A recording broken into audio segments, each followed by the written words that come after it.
Kafkasya, binlerce yıl en eski kültürlerin yaşayıp kaynaştığı bir yer olmuştur. Kafkas halkları, dilleri farklı olsa da ortak bir sosyal yaşamı paylaşarak bir bütünlük sağlamışlardır.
Kafkasya, biz ölümlülerin kafamızda canlandırdığımız cennet betimlemesine uyan bir bölge, cennet gibi bir ülke. Yeşilin, mavinin her tonunu görebileceğimiz muhteşem doğal güzelliklere sahip bir yer Kafkasya. Pırıl pırıl masmavi bir gökyüzü, gökyüzüne ulaşan dağlar, dağlardan kaynaklanıp akan dereler, derelerin geçtikleri yerlerde oluşan vadileriyle görülmeye değer güzelliklere sahip bir yer Kafkasya. Belki de masallarda anlatılanlar doğru. Belki de muhteşem güzellikteki zümrüt anka kuşu bu ülkede yaşıyor. Kim bilir?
Kafkasya'nın bu doğal güzellikleriyle özdeş Kafkas insanı, sevecen, sıcakkanlı Kafkas insanı.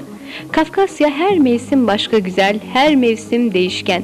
Ama bu güzellikler içinde değişmeyen tek şey insanların sevecenliği. Bu güzel ülkenin ve insanların kaderi bir anda değişiveriyor ve sonbaharda dağılan yapraklar gibi koskoca bir ulus dağılıveriyor dünyanın dört bir yanına.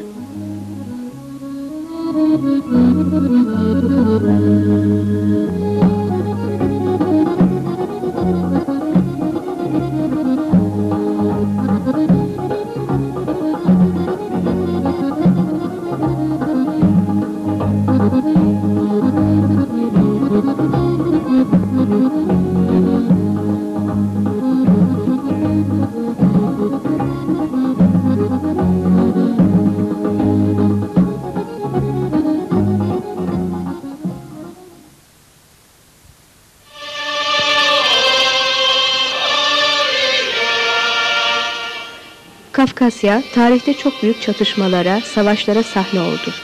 Özellikle Çarlık Rusyası'nın Kafkas topraklarında yaptığı tahribatlar çok büyük olmuştur. Kırım Savaşı'nın ardından Kafkasya'da büyük bir sarsıntı yaşanmaya başladı. Çarlık Rusyası'nın aktif politikalarıyla Çerkezler topraklarından zorla çıkarılıyor, yerlerine Rus Kostak köyleri yerleştiriliyordu. Çerkezlerin ellerinden tüm malları, silahları, toprakları alınıyor ve zorla sürgün ediliyorlardı. Büyük mücadeleler verilmesine rağmen yenik düşen Çerkezler Osmanlı Devleti'ne sığınmak zorunda bırakıldılar. 1858 yılında başlayan göç dalgası 1864'te hızlanarak büyük boyutlara ulaştı. Ve bu tarihte binlerce insan kadere boyun eğerek taşınabilir mallarını alıp Anadolu'ya yerleşmek için ana yurtlarını terk etmek zorunda bırakıldılar.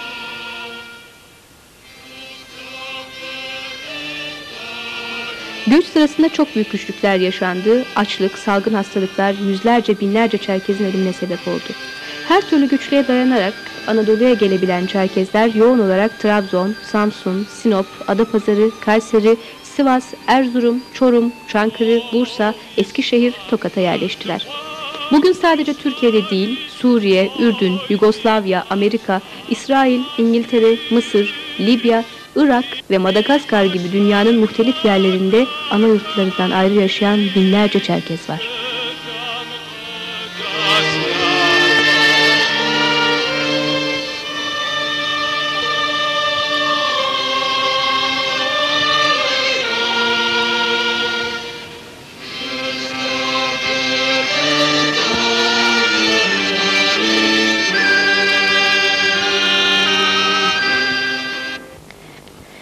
Savruldu Kaf Dağlarından bir rüzgar, Orta Doğu'ya, dünyanın başka yönlerine.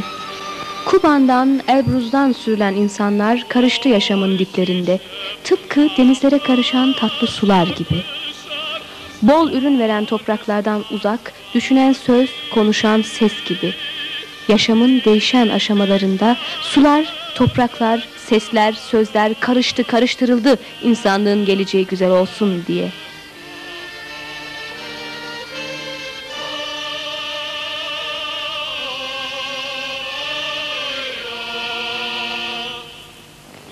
Ölüm Çerkezdir biraz, bırakıp gitmez beni bir köşede diyor şair. Ayrılık da Çerkezdir biraz diyorum ben. Hep bir şeyler bırakır geride. Yağmalanmış bir yurt, bıçkılanmış bir dal gibi. Onların ayrılığının şiiri yazılmadı daha. Çok şeyler söylendi onlara dair. Sarışın mavi gözlü bir kız yeminle söyledi. Atının nalları güneştendi dedi. Ak saçlı bir ihtiyar demlerken ağır bir zaman anılarında, gülün dedi yoğrulmasıdır acıyla. Şair şiirdir onlar dedi. Henüz en güzel mısrası yazılmamış.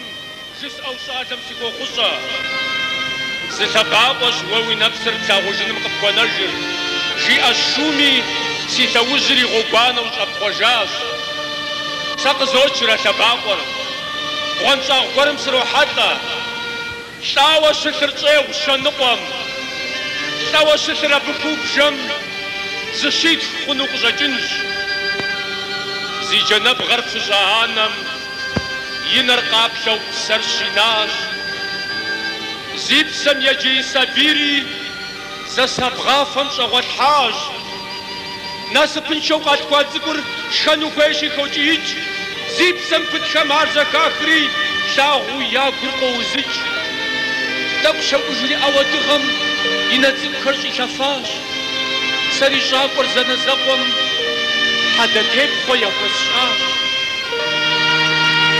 شوم جي اوسا سي نفسر شاقوم تيت ويستا وجاش بسب درجم سي وفجري سات حسانا بدو شاش قصا داور اقف زي ارمي اوف زاجم تزغزنو يمنا وزر زك حفاوة ستكو درجر دي خف يجاخرش يانا خبيتر خرقا وقبيري حبت سقوسو خفا درجاخرش قنا جاتاكور مقاجة بغجم دفو بداوة دفو غاتحر فايتاني في تحسانش تدي تفخر وفلاغو بغرساب خمس ابصوري فغي خوتن ففي قوابو عرف قدو ستر فاجم زتا متشكرش كفادم ديت كوبس كرش بتجاغو خان بيقواج كم صدراب خون شات يحاد دفن غيار شرق التاحة وست شفتار حبا شكتب بيما وقفو ستفا دوجف متشار زم شميتم زم باش تحم زم لحم فريد الوج كانوا بانفتح غابسو يمنج كان في الجابر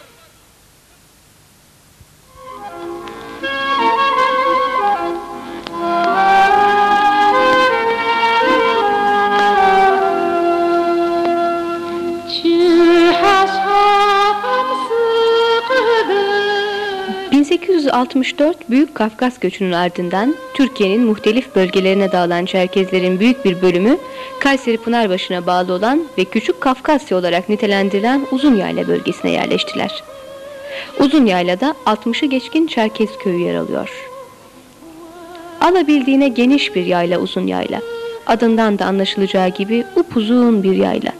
O kadar boş, o kadar ıssız ki bozkırın ortasında sadece rüzgarın keskin ıslığını, bir de kendi düşüncelerinizi duyabilirsiniz. Yaylayı gördüğünüz zaman geçmişe bir kapı aralayıverirsiniz ve hemen şu soruyu sorarsınız kendinize. Ya bir zamanlar? Neden sonra gözünüzün önüne geliverir bir zamanlar bu yaylada safkan Çerkez atlarının koşturduğu.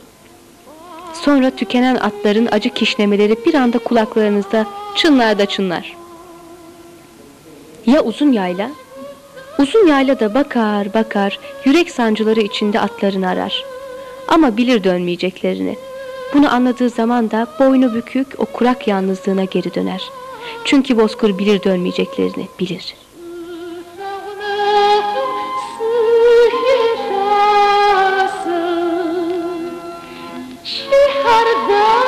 Bozkır, yaşamın beşiği, 130 yıldır kalp atışlarımı dinleyen bozkır. Güneşin her gün kanar, fırtınan kışın çığlık çığlığa, baharın cılız bir sevidir. Yazın sevgimi düşümü yakar. Binlerce düş, sevi, umut. Ateşe toza toprağa boğdun, savurdun, uzun yayladır adın, uzun bekleyişlerin, cılız umutlarım durağı bozkır. Yaşamın güçlükleri kan olmuş oturmuş tırnaklarıma, alnımdan toprağa damlayan fışkırır, umudun ilk yazı olur diye bekledim yıllardır inliye inliye. Bozkır, sen geçicisin.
Çerkezlerin yoğun olarak bir arada yaşadıkları uzun yayla, dışa kapalı yapısıyla ulusal değerlerini yitirmemeyi başardı.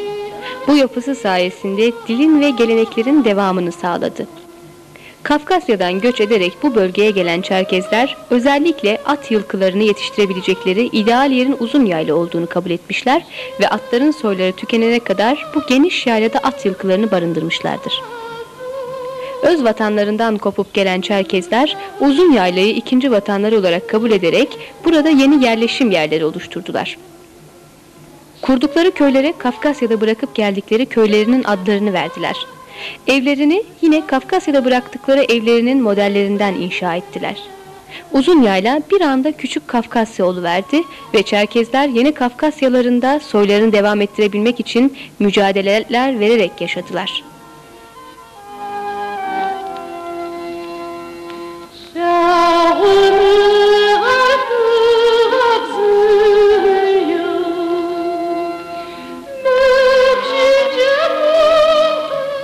Toplumsal bir sorun olan köyden kente göç, Çerkez köylerini de etkiledi. Özellikle yeni yetişen nesillerin öğretim durumları nedeniyle uzun yayla insanı büyük bir hızla kentlere yerleşti.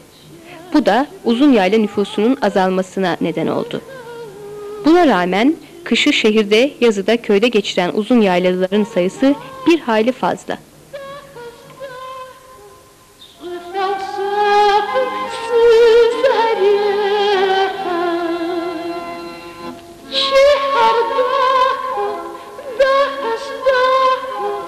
Suffer, suffer,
Çocuklar neşe veriyorlar köylere.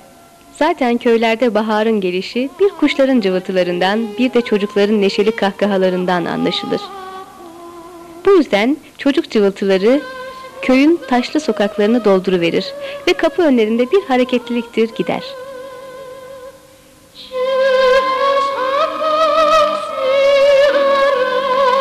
Sonra bir rüzgar eser boş sokaklarda ve şarkısını mırıldanır kulaklara. Hüzün şarkısıdır mırıldanılan hüznün şarkısı. Zaman zaman ıslık çalarak gezinir rüzgar. Gelişi güzel, avare, gamsız çarpıverir canlara. O böyle kaygısız eserken bilmez insanların ne derdi ne kederi vardır. Bilmez çünkü bilmek zorunda değildir.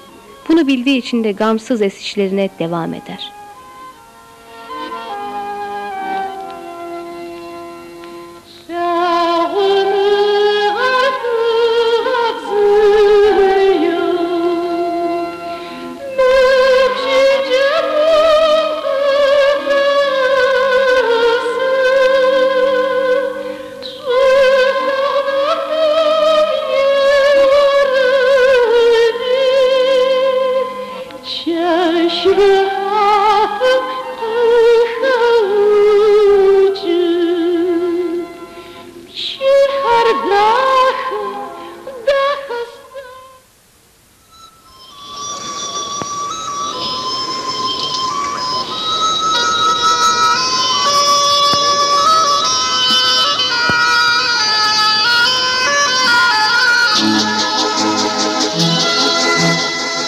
Çerkez uzun yayla yollarına düşmeye görsün.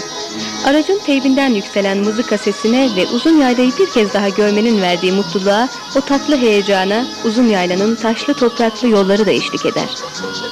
Uzun yayla köylerinin her girişinde o toprak evler asırlık bir uykudan uyanırcasına karşılarlar sizi. Aracımız uzun yaylanın tozlu yollarında ilerlerken bizler de sanki farklı bir aleme gelmişçesine heyecanlıyız. Güneş gökyüzünde kızıl saçlarını dağıtmış bir halde bizi sımsıcak tebessümlerle karşılarken uzun yayla köyleri de uzun ve çetin bir kışın ardından yavaş yavaş canlanmaya başlıyordu. Dondurucu soğuğuyla, kavurucu sıcağıyla işte bozkır, işte uzun yayla.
Allah razı olsun.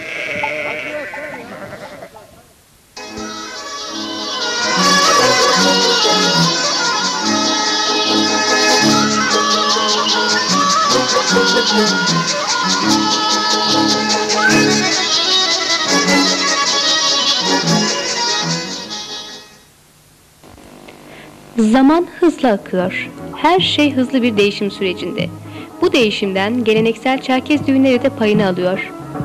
Çerkez düğünlerinden bahsetmeden önce Çerkezlerdeki evlenme yaşına bir göz atalım.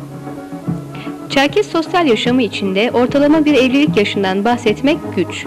Bu konuda değişik yerleşim yerlerinde istatistiki araştırmalar yapılmış ve bir Çerkez köyünde yapılan istatistiğin neticesinde erkeklerin evlenme yaşının ortalama 30, bayanların evlenme yaşının ise ortalama 27 olduğu tespit edilmiş. Kırsal kesimle kentler arasında ortalama evlenme yaşı konusunda farklı rakamlar ortaya çıkabiliyor.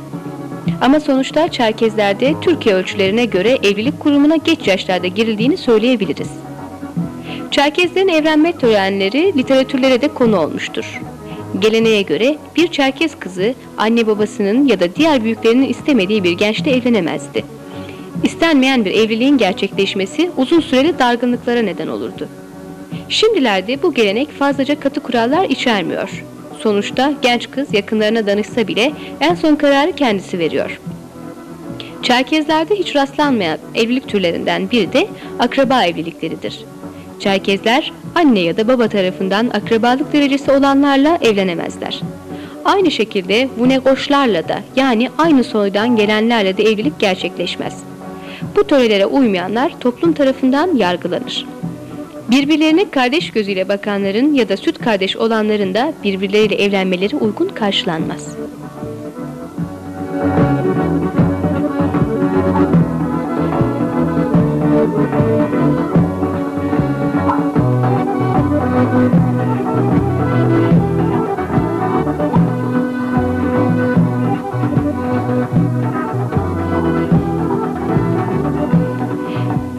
Çerkez delikanlıları tembel kızları sevmezlerdi. Kızlar da yürekli, yiğit delikanlılarla evlenmek isterlerdi. Gelin olmaya aday kızda güzel, becerikli olma, alçak gönüllü olma, sadık bir eş, iyi bir anne ve iyi bir ev sahibi olma gibi özellikler aranırdı. Bu arayışlar bugün de geçerliliğini sürdürüyor. İslamiyetle birlikte Çerkez evlenme törenleri içinde dini nikahın kıyılması da önemli yer tuttu. Dini nikah kıyılırken de özel bir uygulama söz konusudur. Buna göre gelin kızın ve damadın birer vekilleri olur ve gençlerin kararlarını onlar elçilik ederler. Nikah kıyıldıktan sonra düğün hazırlıkları başlar. Kararlaştırılan düğün gününde damadın akrabaları, misafirler birleşirler, töreyi çok iyi bilen anlayışlı büyüklerin liderliğinde gelin almaya giderler. Düğün konvoyuna liderlik eden bilgili yaşlılara tahamade denir. Tahamadenin söyledikleri uygulanır, onun istekleri doğrultusunda hareket edilir. Diğer tarafta gelin evinde de yoğun bir düğün hazırlığı olur. Gelen düğüncülere özel düğün yemekleri hazırlanır. Sofralar kurulur, gelin almaya gelenler ağırlanır. Yedirilir, içirilir, düğün kurulur.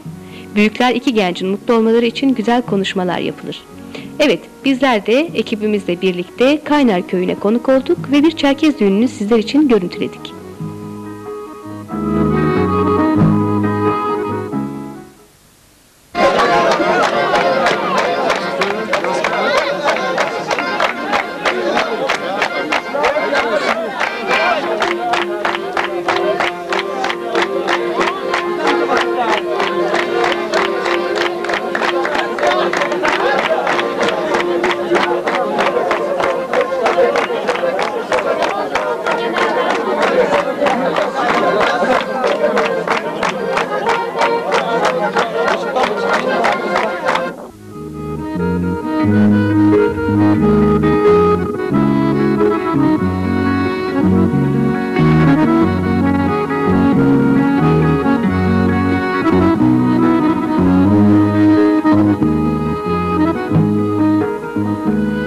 ...1864 Büyük Kafkas Göçü'nün 130. yıl dönümü nedeniyle Kabardey-Balkar Cumhuriyeti'nden 26 atlıdan oluşan bir grup sürgünü yeniden canlandırmak için Kafkasya'dan Ürdün'e kadar zorlu bir yürüyüşü gerçekleştirdi. Bundan tam 130 yıl önce vatanlarından zorla göç ettirilen Çerkezler çok çetin bir yolculuktan sonra Anadolu'ya gelebilmişlerdi.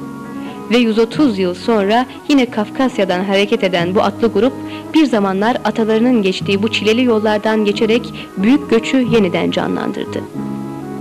Kabardey-Balkar Cumhuriyeti'nin başkenti Nalçik'ten hareket eden atlı grup Karadeniz'den gemi yoluyla Samsun'a geldi. Gruba Dışişleri Müsteşarı Yuri Semanov, Hipodrom Başkanı Koynezov Moykarbi, veteriner hekim Kaskaulov Jiraslan eşlik etti. Samsun, Kavak, Ladik, Taşova, Erbaa, Tokat, Yıldızeli, Sivas, Gemerek, Kayseri, Bünyan, Pınarbaşı, Sarız, Göksun, Kahramanmaraş, Gaziantep ve Kilis yoluyla Suriye'ye geçen bu grup yoğun bir ilgi ve coşkuyla karşılandı.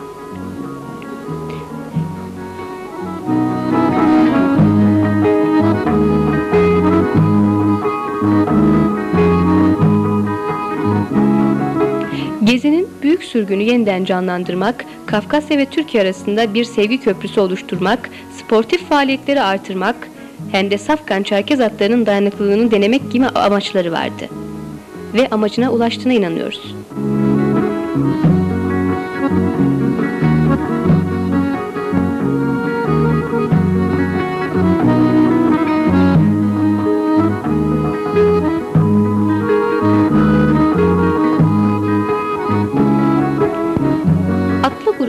Yayla gezisi sırasında ekibimiz de oradaydı ve 4 gün boyunca bu gruba eşlik etti. Ekibimiz grubu Metiye köyünden itibaren görüntülemeye başladı. Metiye, Kayseri Pınarbaşı'na bağlı olan sevimli bir Çerkez köyü. Atlı grup bu köyde büyük bir coşkuyla karşılandı. Kafkasya'dan gelen soydaşlarını görmenin mutluluğu insanların gözlerinden okunuyordu. Geniş harmana sofralar kuruldu. Tamadelerin eşliğinde konuklar ağırlandı. O gece Metiye köyünde konaklandı. Hasret giderildi, köy evlerinde grup toplantıları yapıldı. Evet, işte atlı grubumuz Metiye köyünde.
Metiye köyünde misafirlere sofralar kuruldu. Çerkez yemekleri yapıldı. Yıllar sonra yeniden bir araya gelen Çerkezler aynı sofraya oturup geleneksel yemeklerini yediler. Dualar okundu, sofradan kalkılırken de iyi dilekler sunuldu. Bismillahirrahmanirrahim. Ya lahmak ve hazan ya ufur ya niyet hayırliyet. Ya kemra dergiha hulta. Amin. Zdeko cemaati migiha hulta. Dizgeşik jo. Zirşak o zirşik tevala halta adam. Selametlik kudit psomik. Cenab-ı Allah'ım diyapi sadine hız dikam o ami rahmetine bakarit. Dizde şami khair kafasa. Azhaşini kafasa. İsa şam şa usta o kokta kesaz bisiz koyma.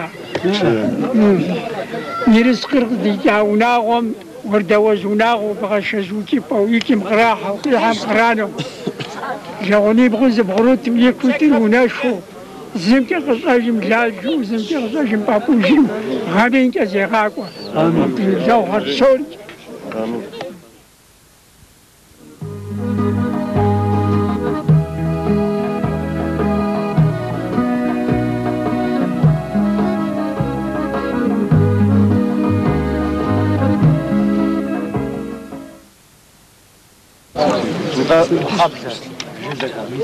نبى نيتي جزار بدأ زريجة تاندرين دنا قواجد دا محامي دنا وناغدي محامي تشريج يتفريج دا غش خريج يا مازو ودو يا بابو قد فوزر صفخر تا نوب مديجم سفيتي خونوا ساسي غسو غوا غوبم قابغدجو ينو صالح مغفيت وزين شطحان في جزنوا شوباسنا قابزة شوباسة داخل قد فتي بغواجي في شوباسة لحم يغباغوا قصدي فكر نوقع مخوة بيوة بسون جزة لحم فيش زيش خام حللت حم فيش شوباسة شفتنهم ديج منوبة ودا قفا وجه بجاوت حمغ في مغاش تجاه لحم تزدي غوزين شا شوباسة كود نوبة دزر الشبم قبر ديم تحمش دي غاش كات زغسو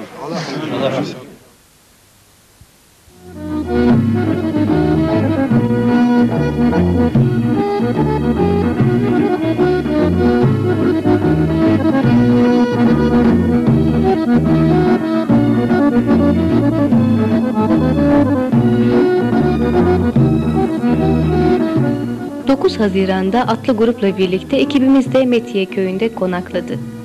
Yol boyunca atlı gruba eşlik eden ekibimiz Uzuyayla köylerinden de görüntüler aldı. Metiye köyünden sonraki durağımız ise Beyazköy'dü. Beyazköy'de de atlı grubu coşkulu bir karşılama töreni bekliyordu.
Barış yürüyüşünü gerçekleştiren grup at üstünde, biz de araçlarımıza binerek bu yürüyüşü gerçekleştiriyorduk.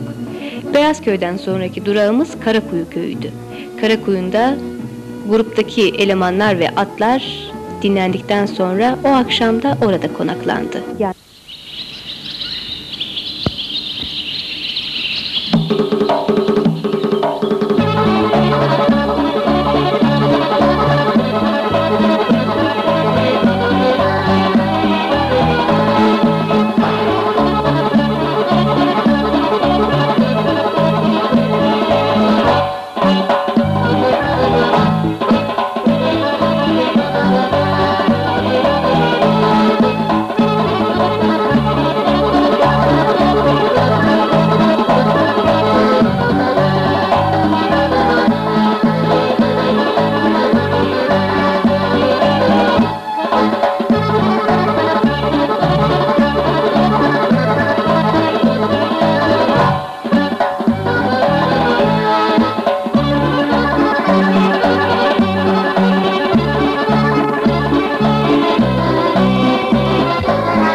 sevgili seyirciler, Karakuyulu Çerkesler yıllar sonra soydaşlarını görmenin mutluluğunu yaşıyorlardı.